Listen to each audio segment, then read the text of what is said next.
नमः शिवाय। दोस्तों, बैजनाथ धाम देवघर के बारे में ये सारी बातें जानकर आप हैरान रह जाएंगे। झारखंड के देवघर स्थित प्रसिद्ध तीर्थ स्थल बैजनाथ धाम में स्थापित शिवलिंग 10 ज्योतिर्लिंगों में से 9वां ज्योतिर्लिंग है। यह देश का पहला स्थान है जो ज्योतिर्लिंग के साथ ही शक्तिपीठ भी है। यूँ तो ज्योतिर्लिंग की कथा कई पुराणों में से है,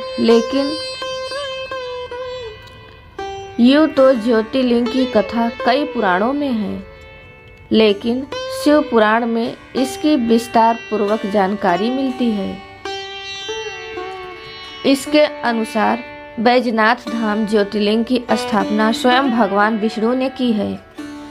इस स्थान के कई नाम प्रचलित हैं, जैसे हरितकी वन, चिंता भूमि, रामेश्वर कानन, हार्दपीठ और कामना लिंग कहा जाता है।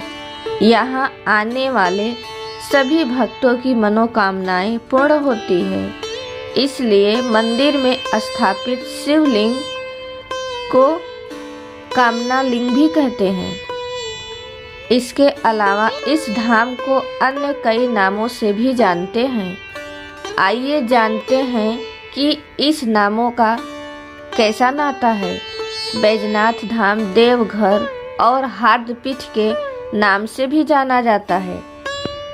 पौराणिक कथाओं के अनुसार राजा दक्ष ने अपने यज्ञ में भगवान शिव को नहीं आमंत्रित किया।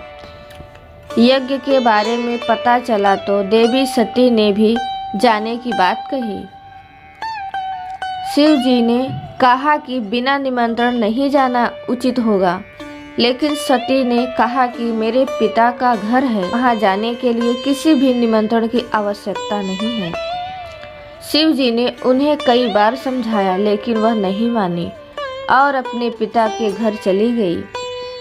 लेकिन जब वहां उन्होंने अपने पति भोलेनाथ का घोर अपमान देखा तो सहन नहीं कर पाई और यज्ञ कुंड में प्रवेश कर गई।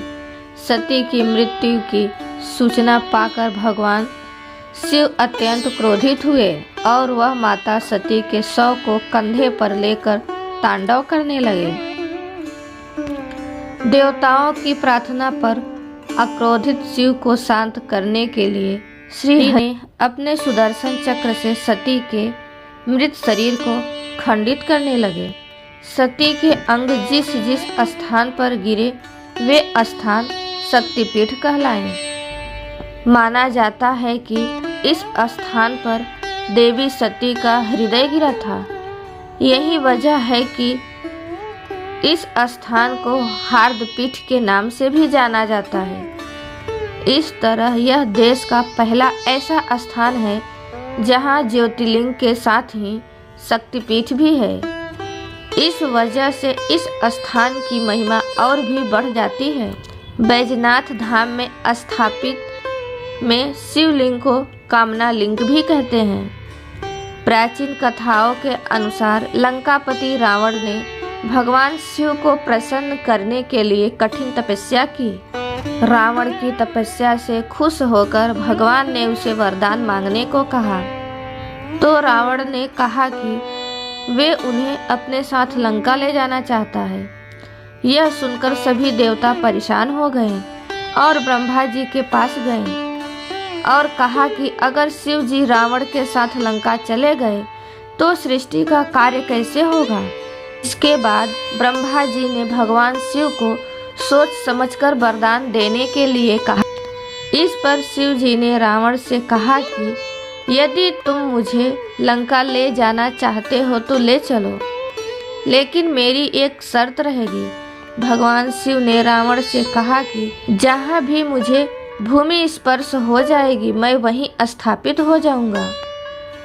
पर रावण सहमत हो गया। भगवान ने एक शिवलिंग का रूप धारण कर लिया।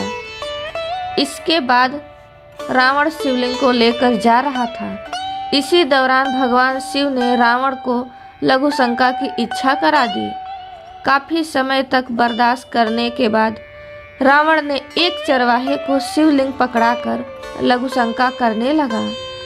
मैं भगवान ने अपना वजन बढ़ा दिया